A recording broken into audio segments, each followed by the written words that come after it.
kisah mateni nabi ku eneke ning ngene Bani Israil, paham ra? Bani Israil lho.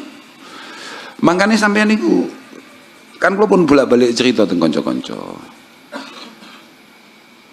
Israel dihujat wong sak jagat karena membunuh anak-anak, membunuh orang-orang yang lemah, perempuan, orang tua, orang yang tertindas. Panik gak? Belas gak panik, paham? Dibully wong sak jagat, panik gak? Belas. Isin randuwe deh. Karena apa? Dia merasa dia adalah keturunan Bani Israel. Dia merasa bahwa wong aneh, orang iman be kanjeng Nabi, orang iman be Al-Qur'an. Tapi dia itu merasa bahwa lu Qur'an lu ngomong wa faddalnakum 'alal alamin. Orang percaya be Qur'an tapi dia gawe hujah Al-Qur'an. Kami ini memang didesain super istimewa mengalahkan yang lain. Kula niku nembe winginane dalu jagongan cerita. Wong pancen Bani Israil ngregetne tenan.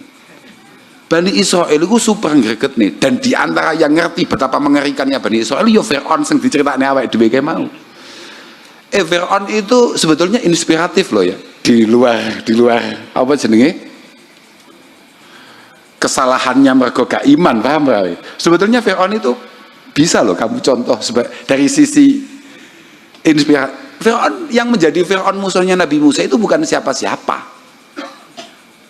Bukan siapa-siapa. Itu Fir'aun yang memang bocah pengusaha bangkrut. Kemudian dia karena diuber pinjol. Masya Allah tenan Pak. Lo tenan. Ya ora pinjol, maksudnya diuber-uber wong sing ngutangi kuwi lho. Diuber-uber apa jenenge? Debt kolektor. Akhirnya Melayu ke luar negeri, nyampe ke Sam dia. Plongo nang kono deh. Kemudian dia tidak membaca bahwa ada masa depan di sana. Geserlah masuk Mesir. Masuk Mesir, dia langsung menuju pasar karena dia pengusaha kan. Dari awal dia pengusaha. Yang dia cari pertama kali itu adalah pasar. Gue malah cerita Fir'aun ya, gak apa-apa ya. Ben ngerti awakmu, paham ya? Ben ngerti betapa inspiratifnya sing jenenge Fir'aun. Agak iki emek jipo inspiratif ya. Artinya utek-utek ruwet. Iku pancen ket awal, paham ya? Lungguh ning ngarep pasar deh. Kemudian dia lihat ada beberapa orang jualan semangka di sana dengan harga cokene katakan 5.000 lah ya. 5 dirham. 5 dirham. Cok iske gawe gampang wong dodol semangka cokene misalnya 50.000, misalnya ngono misalnya. Fir'aun langsung tanya itu pada penjualnya, iki lek kulaan piro? Nek leng petani berapa? Kalau di petani biasanya uang 50.000 itu kita dapat 1 karung. Mikir deh masa depan nih. Oke, prospek ini. Dia cari petani dengan harga yang paling murah, kemudian dia jual. Ternyata situasi Mesir itu hampir kayak Konoha. Alonnya coba banter ya. Ya hampir sesuai situasi yang mungkin sampean sangat akrab ngono ya. Situasinya artinya apa? Di mana pungli merajalela. Paham nggak Pak Mui? Jadi harapan dia mendapatkan keuntungan besar ketika dia bisa ambil langsung dari petani kemudian ia jual di pasar, itu ternyata habis di tengah jalan karena banyaknya. Oke. Mirip gak gue? Mirip apa? Itu usah dibahas gue. Ini ngomongnya Fir'aun nih, paham gak we? Paham gak we? Cuma pedot ini. Ini nek pedot, apa mana mau lebih di TikTok kiamat aku, paham gak? Ini bahas apa? Ini gak bahas apa-apa. Enggak. Bahwa dari dulu peraturan yang tidak teratur itu masalah, paham gak? Tekan timo sampai lali aku. Akhirnya dia ini bangkrut. Wes modalnya sangat terbatas karena dia ini hanya pelarian, ya toh, mereka diuber-uber pinjol, maka dia lihat, waduh, nggak bisa diteruskan, karena keuntungan dengan jerih payahnya nggak imbang, paham? Hasil kambek tarian, itu nggak imbang, Wis ngono tok, gampangane ngono ya. Kok aja guyang-guyu iki cerita tenan iki malah guyang-guyu. Apa mau cok nganggep aku terus nyindir sapa nyo? Ora enak los iki. Lho iki kitab iki, asli kitab iki. Iki kitab iki. Tekan ndi mau ceritaku sampai lali aku. Wis putus asa deh, melaku tekan kuburan. Lagi-lagi kuburan adalah sumber inspirasi. Paham gak ya? Lagi penting ini, paham gak? Paham gak? Ziarah. Ini Fir'aun masih dalam kondisi jatuh ini, di bawah ini. Ini penting bagi kita. Ini Fir'aun bukan siapa-siapa dan dia hanya pendatang. Dan dia hanya orang pelarian saja di Mesir itu. Ketika dia nyampe di satu kuburan umum, duduk-duduk di situ sambil berteduh, sambil meratapi nasibnya yang gak jelas itu. Kemudian tahu-tahu ada sekelompok keluarga yang mau memakamkan keluarganya di kuburan itu. Ada beberapa orang sekitar 3 sampai, kalau bahasanya apa Pak? Bahasanya ya pokoknya sekitar 3 sampai hitungan 9 gitu. Itu ya pokoknya sekelompok orang mau memakamkan keluarganya di makam itu. Kak omongi betapa pentingnya kita memiliki satu kreativitas dan kecepatan menangkap momentum. Nah, ini aku ngomong nih api loh, paham rawe? Kecerdasannya Fir'aun. Wong gede juga enak liane wong cerdas, Mak De. Apa yang terlintas di otaknya. Makanya kecerdasan itu kalau tidak dilandasi dengan keimanan, dengan ketakwaan, ya bahaya. Tapi kita kan hanya ngomong betapa pentingnya kita memiliki satu kecerdasan untuk menangkap peluang. Langsung diparani. Fir'aun langsung macak sangar, langsung digetak keluarga yang tadi mau memakamkan keluarganya tadi, yang wafat dari keluarganya tadi, langsung diseneni. Pak, apa yang kamu lakukan? Oh, ini saya mau memakamkan keluarga saya. Loh, kok nggak izin saya? Loh, sampean siapa? Saya ini adalah juru kunci makam ini. Saya ini adalah keturunan orang yang mewakafkan makam ini. Lah terus gimana ini? Ya sudah nggak apa-apa, kalau kamu teruskan nggak apa-apa. Yang penting ada sumbangsinya lah, 5 dinar, 5 juta per keluarga, per mayat 5 juta. Oh gitu. Ya jenenge uang piye to, Pak? Wong butuh makom nih wong, paham ya? Dalam kondisi bingung, gak patek jernih pikirane, dapatlah uang itu. Ya sudah, langsung duduk di situ. Allah Ta'ala dilalah ya, kersane Allah Ta'ala. Tahu-tahu di Mesir ada wabak. Tahu wabak kamu?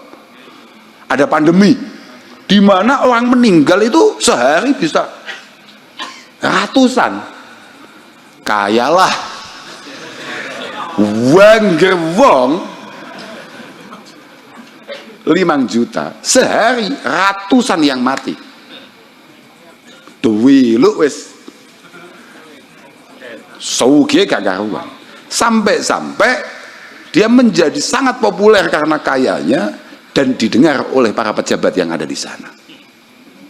Tapi dia ndak pengen kok mengembangkan bisnisnya, enggak, tetap kui. Dia fokus jadi juru ya abal-abal itu sampai kekayaannya hampir menyamai Fir'aun kala itu. Fir'aun itu kan sebetulnya bukan nama, Pak. Fir'aun itu gelar, Pak. Saking sugih mergo bendina ana wong sing saking sugih. Bayangno. Wis ta, inspiratif ora? Ya cuma enggak, aku mek ngomongin cerdas tok, paham ra? Aku mek ngomongin cerdas tok. Pada satu ketika akhirnya ada satu keluarga yang diperlakukan sama oleh Fir'aun. Marah ternyata keluarga itu. Marah karena dia juga merasa memiliki kekuatan. Sakjane kowe iki sapa kok moro-moro norak-narik. Yang angkat kamu itu siapa? Dari saya kecil hidup di sini ndak ada tarian nguburne wong iki enek. Kok kowe moro-moro narik iku piye ceritane? Sing ngedekne kowe sapa? Ya bingung Fir'aun. Lho ayahku dhewe. Lah kok iso? Lah kan iki tanahku. Mana buktinya? Kan gak duwe tak buktine. Lho ya cara saiki gak enek apa jenenge istilahnya? Ya gak enek sertifikat, gak enek apa. Mulai bingung deh. Wah, ya dakwahum dilaporkan lanang Fir'aun, ditangkep. Dibawalah ke Fir'aun kala itu. Tapi Fir'aun ini bocah cerdas. Sekali lagi Fir'aun ki wong cerdas. Cerdas ini penting tenan. Gak ini ngomongnya sukses ini, paham gak? Ini ngomongnya sukses, ini gak ngomongnya bejate loh ya. Tangkep. Belas gak wedi, gak ndredeg, gak biye, tenang, super tenang. Ketika kemudian ditanya, kowe iku mana sobak fi hadzal amr? Kowe iki sapa sing ngangkat dadi juru kunci moro-moro nariki wong-wong iki sapa? Enggak ono. Ya keangkat-angkat dhewe. Kok iso ngono piye? Pak, iki kabeh kak lakoni bukan karena uang. Ini penting ini. Jawaban paham ya? Ini semua saya lakukan bukan karena uang. Padahal kita sama-sama tahu. Ket awal dari wong kere, paham ya? Pancen dari kejerat hutang, paham ya? Saya melakukan ini semua bukan karena uang. Lah terus kono apa? Saya tidak pengen apa-apa kecuali hanya ingin membenahi wilayah Anda. Negara mungkin rusak tenan Pak, dan kamu butuh saya untuk menertibkan ini semua. Kok iso? Coba bayangkan betapa mudahnya rakyat ditindas. Hanya orang kayak saya yang gak jelas asal usulnya punya kemampuan untuk menindas seperti ini. Apalagi orang-orang yang berada di dekat panjenengan. Wah, mantap Pak. Saya paham ya? Apa contohnya? Pajak di sana, tarian di sana, tarian di sana. Dibuktikan semua. Wah, langsung akhirnya diangkat jadi waziru Fir'aun. Ya, Pak. Akhirnya dia mendapatkan jabatan menjadi perdana menterinya Fir'aun kala itu. Wah, sekali dia jadi menteri semuanya ditertibkan, semuanya ditata rapi. Pajak tidak ada semuanya dan semuanya makmur. Kesehatan ditata, pangan ditata, semuanya ditata. Wapi. Kau nak tarian opo-opo. Itulah kenapa ketika Fir'aun sebelumnya meninggal, tahu-tahu aklamasi bedeng sitok iki mau langsung milih penerusnya harus ya sang juru kunci iku mah. Bakul semongko gagal iku mau. Dan ketika dia pada akhirnya menjadi Fir'aun betulan, ya sudah, fa fa'ala ma fa'al. Ketika dia pada akhirnya diangkat jadi raja betul, aklamasi, ya langsung disiksa kabeh wong sak. Balik asal penyakit, paham ya? Jadi ketika dia masih menjadi menteri sangat luar biasa baiknya, sangat luar biasa istimewanya, tapi ketika dia sudah jadi pemimpin tunggal, ya langsung metu, ya langsung mlebu Quran kuwi deh. Wes, lah iya, tenan. Lah inspiratif Pak.